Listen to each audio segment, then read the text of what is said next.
Bonjour à tous, bienvenue sur Force Naturelle, la chaîne YouTube où l'on va parler alimentation, santé, exercice physique, où l'on va tout simplement parler santé holistique. Je suis très heureux de vous accueillir ici pour cette première vidéo. Et quoi de mieux que pour une première vidéo de parler d'un sujet qui touche tout le monde, à savoir la fatigue. La fatigue possède un nom scientifique qui est l'asthénie. Asthénie nous vient du grec sténos. Sténos qui veut dire force. Comme on met le préfixe devant A, on a donc un manque de force vitale. C'est intéressant de voir la vision de nos anciens, ici en l'occurrence les Grecs. Ils avaient cette sagesse, on va dire, d'associer la fatigue à un manque de force vitale. C'est un sujet qui touche vraiment tout le monde. On a, selon certaines études, un Français sur deux qui se déclare être en état de fatigue au cours des 6 derniers mois, et un Français sur 4 qui se déclare en fatigue, en état de fatigue persistante, aussi au cours de la dernière année. Des chiffres qui sont assez alarmants, et au-delà de ces chiffres, on connaît tous quelqu'un dans notre entourage, ou même nous-mêmes, qui avons eu au cours de notre vie des périodes où on était très fatigué, où cette personne était très fatiguée, avec de grosses répercussions sur l'aspect qu'il soit psycho-émotionnel ou physique. L'asthénie, c'est un état qui est tout à fait normal, donc être fatigué est normal. Il est normal que l'on soit fatigué après par exemple une séance de sport, après une grosse journée de travail. C'est tout à fait normal. Mais ce qui commence à être problématique, c'est quand cette fatigue commence à s'installer dans la durée et commence à devenir chronique. Quand on parle de fatigue chronique, à ce moment, c'est vraiment une autre problématique, quelque chose de plus grave. Et on va voir tout ça dans cette vidéo justement.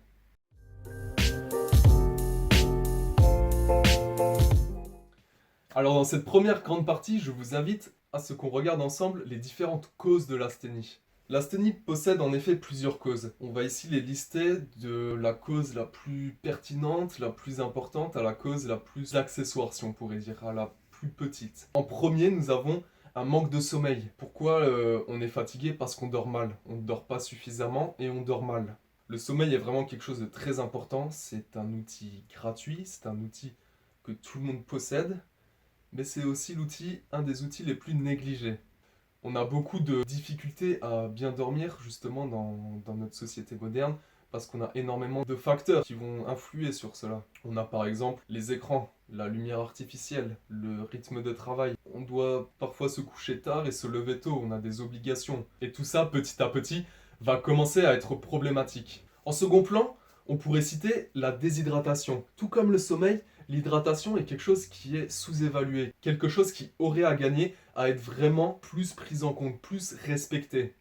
Encore une fois, on connaît tous quelqu'un qui ne boit quasiment pas d'eau dans la journée ou qui ne prend que des sodas. C'est quelque chose qui est vraiment néfaste, tant sur le court terme que sur le long terme. Voilà pourquoi je vous invite à vraiment faire attention à votre hydratation. Encore une fois, la quantité et la qualité sont deux choses qui sont très importantes.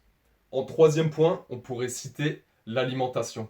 Hippocrate disait que l'alimentation était notre première médecine. Moi je dis qu'aujourd'hui, elle est souvent notre premier poison.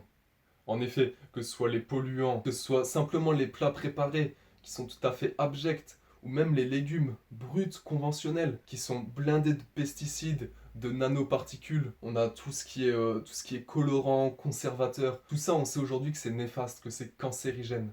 Alors je vous invite à également faire attention à votre alimentation. On s'alimente plusieurs fois par jour. C'est comme l'eau et le sommeil. C'est quelque chose qu'on va vraiment répéter tous les jours. Donc il faut que ce soit bien fait. Nous pouvons également parler du surentraînement. Le surentraînement est une problématique que l'on retrouve, comme son nom l'indique, surtout chez les sportifs. Et il consiste justement à donner une charge de travail qui est trop importante pour le corps.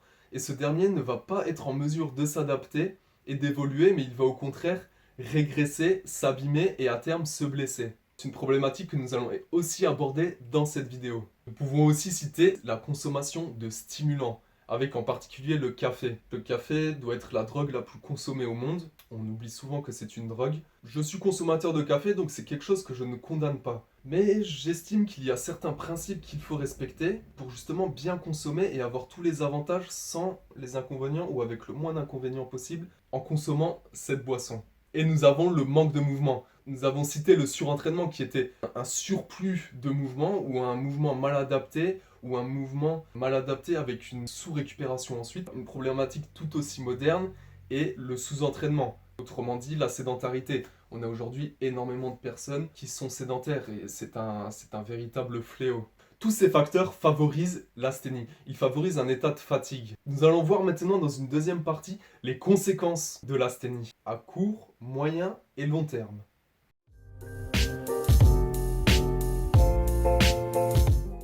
Donc voilà, nous pouvons maintenant attaquer la seconde partie de notre vidéo et constater ensemble les différentes conséquences à court, moyen et long terme de l'asthénie. Nous allons plutôt parler de la fatigue persistante et de la fatigue chronique, car comme nous l'avons déjà dit, l'asthénie est un état tout à fait normal. Il est normal de se sentir fatigué. Tout le monde connaît cette sensation. Donc les conséquences de l'asthénie à court terme, ça va être une sensation assez désagréable qu'on appelle la fatigue. Et c'est donc un signal que notre corps nous envoie que nous devons nous reposer. Nous devons mieux dormir, que nous devons nous allonger, prendre quelques respirations, s'aérer l'esprit, s'aérer la tête, aller marcher en forêt, en nature. Ce sont des signes que nous envoie notre corps. Et lorsqu'il nous envoie de tels signes, il est sage de justement l'écouter. Mais lorsque nous ne l'écoutons pas, nous pouvons ensuite arriver à divers troubles qui vont se manifester dans la durée. À long terme, l'asthénie va fatiguer tout l'organisme. Et un organisme fatigué, ça va être un système immunitaire qui va être beaucoup moins performant, avec une porte ouverte à beaucoup d'infections, voilà, de maladies infectieuses, et même à tout ce qui va être réparation cellulaire et tout ça. Donc voilà, nous avons un système immunitaire qui va être fatigué et donc moins efficace. Nous avons aussi le système nerveux et neuromusculaire en particulier qui va être impacté. Le système nerveux est un moyen de communication que l'on a au sein de notre corps. Et donc si ce système est fatigué, on va avoir tout l'organisme qui va fonctionner moins efficacement. On peut prendre en exemple justement le système digestif, donc avec le nerf vague, qui est ce nerf qui relie le cerveau aux intestins, le cerveau à toute la sphère digestive. Et si ce nerf est fatigué, on va avoir donc une communication qui va être moins efficace entre le cerveau et les intestins. Est-ce que vous saviez justement que nous avons une information qui est envoyée du cerveau vers les intestins pour 10 informations qui sont relevées des intestins jusqu'au cerveau? Je trouvais que c'était une information assez bluffante qui nous montre que sur ce point, on a plus de directives qui viennent des intestins au cerveau que le contraire. Et enfin, nous avons le système énergétique qui va être impacté. Donc le système énergétique, il englobe pas mal de choses, mais nous pouvons ici parler simplement des mitochondries. Ce sont des petits organismes qui sont à l'intérieur de chacune de nos cellules, et on peut un peu les comparer à des centrales nucléaires, donc les centrales nucléaires de nos corps. Autrement dit, ce sont eux qui vont produire le fameux ATP, la fameuse énergie que toutes nos cellules ont besoin pour fonctionner. Donc, un organisme fatigué va avoir un système énergétique plus fatigué avec des mitochondries moins efficientes et on entre ensuite dans une sorte de boucle rétroactive, un cercle vicieux qui va petit à petit être délétère pour notre organisme. Nous avons ici cité les différents systèmes qui sont impactés. En signes et symptômes, nous pouvons citer des blessures qui vont survenir à l'entraînement ou dans la vie de tous les jours, des blessures qui vont avoir pour cause ce système nerveux fatigué ou ce système musculaire fatigué, avec des mauvaises interprétations des influx nerveux et avec une mauvaise coordination moteur qui va mener à une blessure.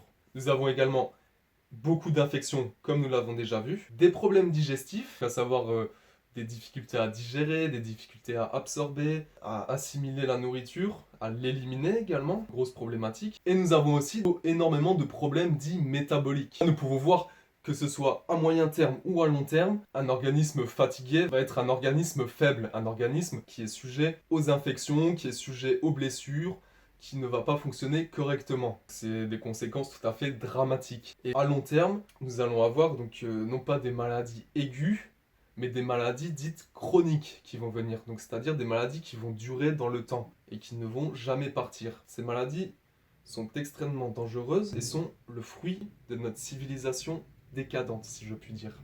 Et nous entrons ensuite dans un cercle vicieux qui va toujours favoriser la maladie et la détérioration, à la place justement d'installer ce que l'on appelle un cercle vertueux qui va cette fois aller crescendo pour l'amélioration de l'individu. Au niveau sportif aussi, nous pouvons également aborder le fait qu'un sportif fatigué sera moins performant, que ses performances physiques et mentales seront moins efficientes, il aura donc des performances beaucoup plus médiocres, il n'aura pas de résultats, il aura une baisse de motivation, des risques de blessures accrues. Au niveau sportif, c'est encore pire, j'ai envie de dire. On peut aussi un peu approfondir cette histoire de fragilité, comme nous le dirait Taleb. en soulignant le fait qu'un individu fatigué ne va pas pouvoir être autonome. Et lorsque l'on n'est pas autonome, on a vraiment tendance à être soumis, à ne pas prendre de décision pour soi et à vraiment suivre le troupeau. Voilà, avec mes clients et les personnes que j'accompagne, j'essaye de vraiment souligner à chaque fois ce point. Pouvoir être autonome, pour pouvoir prendre ses décisions, pouvoir être le seul acteur de sa santé et de sa vie, il faut tout d'abord avoir une intégrité physique qui nous le permette. Voilà pourquoi la santé est aussi importante.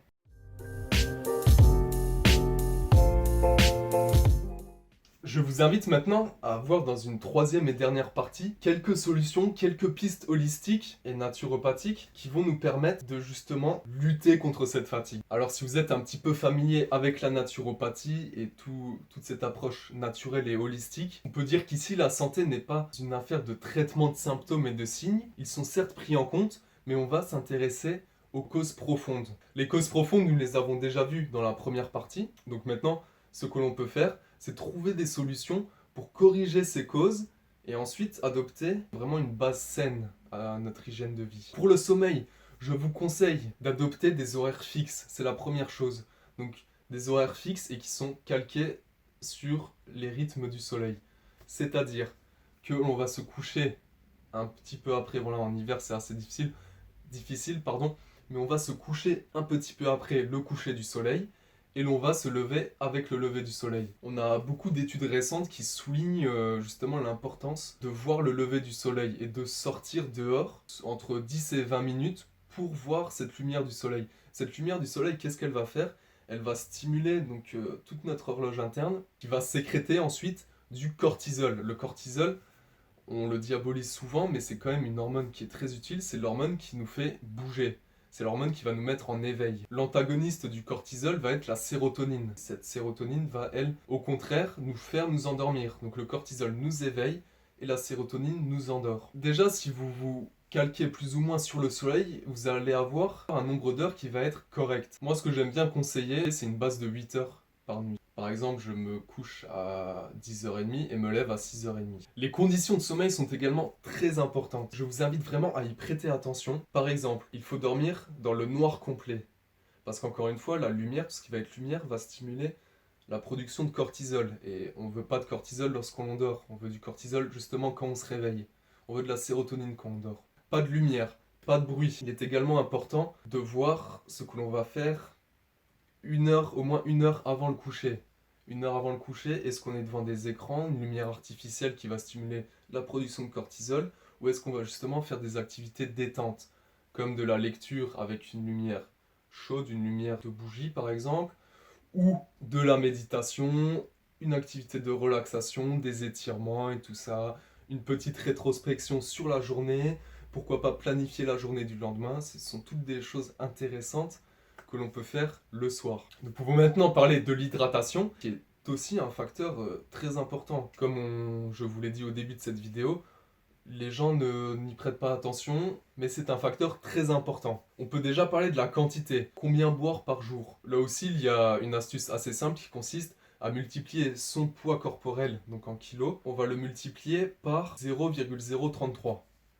Et on va arriver à un certain résultat qui va nous proposer une quantité d'eau en litres à boire par jour. Maintenant que nous avons parlé de la quantité, nous pouvons parler de la qualité. La qualité de l'eau est tout aussi importante. Je vous invite vraiment à faire très attention à l'eau du robinet, qui est de plus en plus chlorée. On va trouver des pesticides, on va trouver des perturbateurs endocriniens, des nanoparticules, du fluor, on va vraiment trouver tout un tas de saloperies, des antibiotiques aussi. Tout cela va dérégler notre biologie interne, notre flore intestinale, c'est quelque chose à bannir. Moi je prends l'eau du robinet, mais je vais la filtrer. J'ai ce qu'on appelle un Berkey, c'est un filtre à gravité en fait, j'ai un filtre en céramique, qui permet de filtrer beaucoup de ces problèmes. Vous pouvez aussi vous diriger vers l'eau en bouteille. Aujourd'hui en fait, à part directement aller boire à la source, on a des alternatives qui ne sont pas parfaites. L'eau en bouteille, je vous conseille également de ne pas prendre de l'eau minérale, mais de prendre de l'eau de source, qui va être beaucoup moins faible en minéraux. Les minéraux, dites-vous que vous ne les prenez pas par l'eau, mais vous les prenez par l'alimentation. Ça ne sert à rien de se surcharger de minéraux par l'hydratation. Nos reins peuvent être endommagés par une trop grande consommation d'eau minérale. L'alimentation. L'alimentation, c'est un vaste sujet et je ferai plusieurs vidéos, plusieurs articles à ce sujet. Mais très rapidement, on peut dire qu'il faut adopter une alimentation naturelle. Une alimentation naturelle, qu'est-ce que c'est? C'est des produits bruts, biologiques, de saison et locaux. C'est une alimentation qui s'inspire de l'alimentation de nos ancêtres. Nous sommes tous différents, nous avons tous des ancêtres plus ou moins différents. Et ce qui est intéressant à faire, c'est vraiment se renseigner sur ses ancêtres, où ils vivaient, comment ils vivaient, et prendre cette alimentation comme une base. Forcément, nous vivons dans un monde moderne et nous avons accès à plus de nourriture, nous avons plus de connaissances sur certains points, et nous devons même personnaliser cette base. Mais je trouve que c'est une bonne base de laquelle partir. Bien sûr, on va bannir tout ce qui est produit transformé, industriel, tout ce qui est sauce, tout ce qui va être produit avec des conservateurs, des pesticides. Tout cela, on va le bannir. On n'en veut pas, on n'en a pas besoin, ça nous empoisonne. Nous pouvons également parler du stress au quotidien, que ce soit pour aller au travail, que ce soit dans la famille, avec les enfants, avec son compagnon, sa compagne. On peut avoir vraiment une vie très stressante. Tous ces facteurs peuvent être très stressants pour nous. Ce que je vous invite à faire dans un premier temps, c'est essayer de relativiser, de changer de paradigme.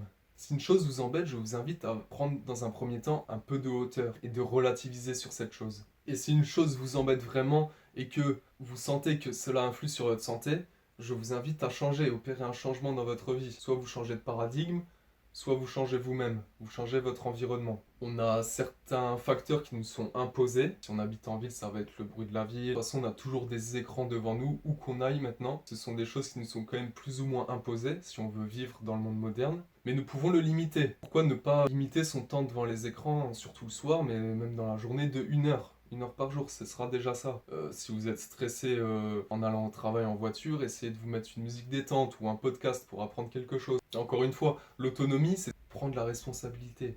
Ça va être de prendre des décisions justes pour soi, pour sa vie. Ce n'est pas déléguer sa responsabilité à quelqu'un d'autre. Une bonne façon de lutter contre le stress peut également être de se mettre une routine de relaxation ou de méditation ou de respiration dans la journée. Ça dure 10 minutes et les effets sont vraiment super. Je vous invite à essayer. Bien sûr, je ferai également des vidéos et des articles à ce sujet. Nous pouvons maintenant aborder le surentraînement. Donc le surentraînement, ça va être tout simple. On sait vite qu'on est en surentraînement, c'est quand on va être trop fatigué tout le temps, quand on n'aura plus de motivation, quand on va se blesser, et également quand on a une baisse des performances. Donc quand on arrête de progresser dans son entraînement, c'est qu'on est en surentraînement. Ou qu'il y a un autre facteur qui joue là-dessus. Et pour lutter contre le surentraînement, il faut revoir son entraînement. Est-ce qu'on n'a pas exagéré? Est-ce que l'entraînement est bien adapté à l'individu? Est-ce qu'il n'est pas trop par rapport aux capacités physiques et intellectuelles et même par rapport au rythme de vie de l'individu? Il faut prendre tout cela en compte. Et dans un deuxième temps, il faut également voir l'environnement de l'individu. Est-ce qu'il a assez de sommeil? Est-ce qu'il a assez de repos? Est-ce qu'il a une bonne alimentation? Quelles sont ses relations sociales? Quel est son mindset? C'est énormément de facteurs à prendre en compte. Pour ce qui est du café, il y a, comme je vous l'ai dit en début de vidéo, plusieurs principes à respecter. Une première chose bonne à savoir est la durée de demi-vie de la caféine. La caféine, qui est le principe actif du café, a une durée de demi-vie de 6 heures. C'est-à-dire que si je prends mon dernier café à 15 heures, donc 15 plus 6, on obtient 21. À 9 heures, j'aurai encore la moitié de la caféine de ce café dans mon organisme. On peut ensuite faire 21 heures plus encore une fois 6 heures, 21 plus 6, 3 heures du matin. À 3 heures du matin, on a encore un quart de la caféine qu'on a pris à 15 heures. C'est énorme. Moi, ce que je conseille, c'est vraiment de ne pas prendre de café après 15 heures de l'après-midi. Vraiment 15 heures maximum, c'est le dernier café.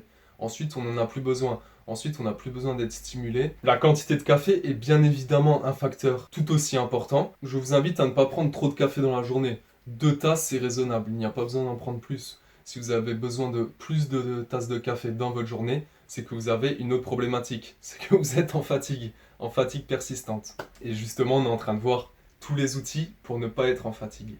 Enfin, on peut aborder le mouvement, donc le manque de mouvement cette fois, c'est-à-dire la sédentarité. Il faut vraiment lutter contre cette chose qui est une catastrophe, surtout dans les pays occidentaux. Justement, on les voit que dans les pays occidentaux, les pays dits développés. C'est triste, mais on a l'impression de voir que cette notion de pays développé est accompagnée de confort. Et si on voit dans les faits, en fait, le confort nous apporte fragilité, nous apporte mauvaise santé et tout ça. Donc voilà, pourquoi rechercher le confort? Mais encore une fois, cela sera le sujet d'une autre vidéo, d'autres articles. C'est vraiment un changement de paradigme, je pense qu'il faut adopter, et simplement prendre du plaisir en se retrouvant dans son corps, en bougeant tous les jours, et en pratiquant une ou plusieurs activités physiques, car nous sommes avant tout des êtres physiques dans une réalité tridimensionnelle, avant d'être des êtres spirituels. Pour moi, le mouvement, c'est le socle, la base. Pour terminer cette vidéo, nous pouvons citer d'autres outils très intéressants, qui là aussi seront développés dans d'autres vidéos, d'autres articles. Nous avons la douche froide, qui est un excellent outil, que je pratique aussi quotidiennement depuis plusieurs années. Nous avons les exercices de respiration et la respiration en général. Il faut qu'elle soit ample, complète et conscientisée. Donc voilà, cette vidéo touche à sa fin. J'espère que vous aurez passé un bon moment, que vous aurez appris pas mal de choses et que vous avez maintenant, si ce n'est pas déjà le cas, pris la décision de devenir autonome et de prendre votre santé en main. Car la santé, je ne cesserai de le répéter, c'est ce que nous avons de plus cher. Et c'est même notre devoir de la développer, d'en prendre soin, afin de devenir autonome et de devenir un être fort, un être capable, quelqu'un d'utile aux autres, quelqu'un qui fait le bien, quelqu'un qui apporte de l'énergie et qui apporte de l'amour autour de lui. Voilà, merci beaucoup d'avoir visionné cette vidéo. C'est ma première vidéo, j'espère qu'elle vous aura plu. Je vous invite à liker, à commenter, à partager. Faites-moi un petit retour sur ce qui vous a plu, sur ce qui vous a moins plu, et surtout sur les différents sujets que vous voudriez que j'aborde dans les prochaines vidéos ou mes prochains articles. Car vous pouvez voir dans la description que j'ai un site internet, une page Facebook, une page Instagram. Je fais un blog sur mon site internet avec des articles qui sortent assez régulièrement. Il y a une newsletter qui est en développement et également d'autres projets. Donc voilà, plein de projets. N'hésitez pas à aller voir tout ça, ça me fera plaisir. Force et vitalité et à la prochaine!